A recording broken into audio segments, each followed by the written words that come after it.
ಲಾಭವನ್ನು ಪಡಿತಾರೆ. ಇವ್ರಿಗೆ ಗೊತ್ತಿಲ್ಲ, ಯಾವುದೋ ಒಂದು ಅನಿರೀಕ್ಷಿತವಾಗಿ ಯಾವುದೋ ಒಂದು ಟೈಮಲ್ಲಿ ಅವರು ಮನೆಯವರು ಯಾರೋ ಒಂದು ಶೇರ್ ಮಾರ್ಕೆಟ್ ಮೇಲೆ ಇನ್ವೆಸ್ಟ್ ಮಾಡಿರೋದು, ಇನ್ನು ಗೊತ್ತಿಲ್ಲದೇನೆ ಅವ್ರಿಗೆ ದುಡ್ಡು ಬರೋ ಅಂಥದ್ದು, ಯಾವುದೋ ಒಂದು ಇನ್ಶೂರೆನ್ಸ್ನ ಅಮೌಂಟ್ ಬರೋದು, ಅಥವಾ ಗೊತ್ತಿಲ್ಲದೆ ಅನಿರೀಕ್ಷಿತವಾಗಿ ಧನಲಾಭ ಆಗುವಂಥದ್ದು, ಒಂದು ಹಠಾತ್ ಧನಲಾಭ ಆಗುವಂಥ ಒಂದು ಶುಭ ಯೋಗ. ಆದರೆ ಪಂಚಮದಲ್ಲಿ ಚಂದ್ರಕೇತು ಯುತಿ ಇದೆ. ಇದರ ಪರಿಣಾಮ ಯಾವ ರೀತಿ ಇರುತ್ತೆ? ಮಕ್ಕಳ ವಿಚಾರದಲ್ಲಿ, ಅವರ ಸಂತಾನ ಮಕ್ಕಳ ವಿಚಾರದಲ್ಲಿ ಗೊಂದಲ ಇರುವಂಥದ್ದು, ಅವ್ರ ಮಕ್ಕಳು ಹೇಳಿದ ಮಾತು ಕೇಳದೇ ಇರುವಂಥದ್ದು, ಮನಸ್ತಾಪಗಳು ಆಗುವಂಥದ್ದು, ಮತ್ತು ಅವ್ರು ಹೇಳಿದ್ದಕ್ಕೆ ಬೇಡ ಅಂತ ವಿರುದ್ಧವಾಗಿ ಹಠವಾಗಿ ನಡ್ಕೊಳ್ಳುವಂಥದ್ದು ಮಕ್ಕಳು, ಇದರಿಂದ ಅವ್ರಿಗೆ ಆವೇಶ ಹೆಚ್ಚಾಗುವಂಥದ್ದು, ಈ ರೀತಿಯಾಗಿ ಪ್ರಭಾವಗಳು ಈ ಮೇಷರಾಶಿಯವರಿಗೆ ಪ್ರಮುಖವಾಗಿ ಕಾಣಿಸ್ತಾ ಇದೆ. ಅದೇ ರೀತಿಗೆ ಇವ್ರಿಗೆ ಪರಿಹಾರ ಏನು ಅಂತ ಅಂದರೆ, ಇವ್ರು ಕೆಂಪು ತೊಗರಿ ಬೇಳೆ ಏನಿದೆ ಅದನ್ನ ದಾನ ಮಾಡುವಂಥದ್ದು, ಅಥವಾ ಮನೆಯಲ್ಲೇ ಕೂತ್ಕೊಂಡು ಪಂಚಾಕ್ಷರಿ ಮಂತ್ರವನ್ನು ಜಪ ಮಾಡುವಂಥದ್ದು. ನಮಃ ಶಿವಾಯ ಈ ಮಂತ್ರವನ್ನ ಈ ಗ್ರಹಣದ ಸಮಯದಲ್ಲಿ ಸ್ನಾನ ಮಾಡಿ ಎಷ್ಟು ಶಕ್ತಿ ಆಗುತ್ತೋ ಯಥಾಶಕ್ತಿ 108 ಬಾರಿನೋ ಅಥವಾ 1008 ಬಾರಿನೋ ಎಷ್ಟು ಶಕ್ತಿನೋ ಅಷ್ಟು ಈ ಮಂತ್ರವನ್ನು ಜಪ ಮಾಡಿದ್ದೆ ಆದರೆ ಅವ್ರು ಖಂಡಿತ ಒಳ್ಳೆ ಫಲ ಸಿಗುತ್ತೆ. ಇನ್ನು ವೃಷಭ ರಾಶಿ ಬಗ್ಗೆ ಮಾತಾಡೋದಾದ್ರೆ,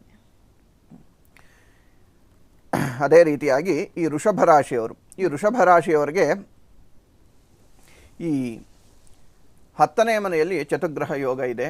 ಅದರ ಪರವಾಗಿ ಏನಾಗುತ್ತೆ ಅಂದರೆ, ಅಧಿಕಾರಿಗಳಿಂದ ಅಥವಾ ಅವರಿಂದ ಹೆಚ್ಚಿನ ಯಾರು ಇರ್ತಾರೆ, ಹೈಯರ್ ಅಧಿಕಾರಿಗಳು ಇರ್ತಾರೆ, ಅವರಿಂದ ಇವ್ರಿಗೆ ಇನ್ನೂ ಒಳ್ಳೆ ಜವಾಬ್ದಾರಿ ಬರುವಂಥದ್ದು, ಪ್ರಮೋಷನ್ ಬರುವಂಥದ್ದು, ಉದ್ಯೋಗದಲ್ಲಿ ಲಾಭ ಬರುವಂಥದ್ದು ಇತ್ಯಾದಿ ಈ ಶುಭ ಯೋಗಗಳು ಇವ್ರಿಗೆ ಪ್ರಮುಖವಾಗಿರುತ್ತೆ. ಮತ್ತು ಚತುರ್ಥದಲ್ಲಿ ಚಂದ್ರಕೇತು ಯುತಿರೋದ್ರಿಂದ ತಾಯಿ ಆರೋಗ್ಯದಲ್ಲಿ ವ್ಯತ್ಯಾಸ ಆಗುವಂಥದ್ದು. ಇವರು ಉದ್ಯೋಗದ ಕಡೆ ಹೆಚ್ಚಿಗೆ ಗಮನ ಕೊಡ್ತಾ ಇಲ್ಲಿ ಕುಟುಂಬದ ಕಡೆ ಸ್ವಲ್ಪ ತೊಂದರೆ ಅನುಭವಿಸುವಂಥದ್ದು, ಮನೆ ಕಡೆ ಫ್ಯಾಮಿಲಿ ಕಡೆ ಗಮನ ಕಮ್ಮಿ ಕೊಡುವಂಥದ್ದು, ಇದರಿಂದ ತಾಯಿ ಆರೋಗ್ಯಕ್ಕೆ ವ್ಯತ್ಯಾಸ ಆಗುವಂಥದ್ದು, ಮತ್ತು ಮನೆಯಲ್ಲಿ ಸ್ವಲ್ಪ ಅಸ್ಥಿರತೆ ಉಂಟಾಗುವಂಥದ್ದು, ಮತ್ತು ಮನೆಯಲ್ಲಿ ಸ್ವಲ್ಪ ಮನಸ್ತಾಪಗಳು ಆಗುವಂಥದ್ದು ಇತ್ಯಾದಿ ಪ್ರಭಾವಗಳು ಜಾಸ್ತಿ ಇದೆ. ಅದೇ ರೀತಿಯಾಗಿ ಪ್ರಮುಖವಾಗಿ ಈ ವೃಷಭ ರಾಶಿಯವರು ಇದಕ್ಕೆ ಪರಿಹಾರವಾಗಿ ಏನು ಮಾಡ್ಕೊಬೇಕು ಅಂತ ಅಂದರೆ, ಈ ವೃಷಭ ರಾಶಿಯವರಿಗೆ ಪ್ರಮುಖವಾಗಿ ಮಹಾಲಕ್ಷ್ಮಿ ಬೇಗ ಒಲಿತಾನೆ. ಸೊ ಅದರಿಂದ ಈ ಮಹಾಲಕ್ಷ್ಮಿಯ ಪ್ರಾರ್ಥನೆಯನ್ನು ಮಾಡಿದ್ದೇ ಆದರೆ ಖಂಡಿತ ಇವ್ರಿಗೆ ಶುಭ ಫಲ ಇರುತ್ತೆ. ಯಾವ ರೀತಿ?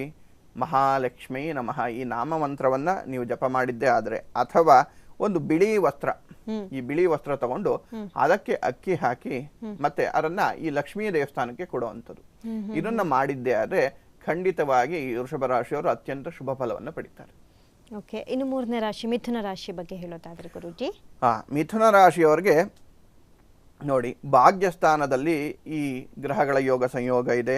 ಮತ್ತು ವಿಶೇಷವಾಗಿ ಇವರು ಆಧ್ಯಾತ್ಮಿಕ ಪ್ರವಾಸ ಹೋಗುವಂಥದ್ದು, ಯಾವುದೋ ಒಂದು ಪುಣ್ಯಕ್ಷೇತ್ರಕ್ಕೆ ಹೋಗುವಂಥದ್ದು, ಮತ್ತು ಒಂದು ಯಾವುದೋ ನದಿಗಳಿಗೆ, ಪುಣ್ಯ ನದಿಗಳ ದರ್ಶನ ಮತ್ತು ಸಮುದ್ರ ಸ್ನಾನ ಇತ್ಯಾದಿ ಪುಣ್ಯ ಕಾರ್ಯಗಳಿಗೆ ಪಾಲ್ಗೊಳ್ಳುವಂಥದ್ದು, ಮತ್ತು ವಿಶೇಷವಾಗಿ ವಿದೇಶಿ ಸಂಪರ್ಕದಲ್ಲಿ ಇರುವಂಥ, ಅಂದರೆ ಇಂಟರ್ನ್ಯಾಷನಲ್ ಯಾವುದು ವ್ಯವಹಾರ ನಡೆಸ್ತಾ ಇರ್ತಾರೆ ಅಂಥವ್ರಿಗೆ ಹೆಚ್ಚಿನ ಲಾಭದಾಯಕವಾಗಿ ಇದು ಕಂಡುಬರುತ್ತೆ.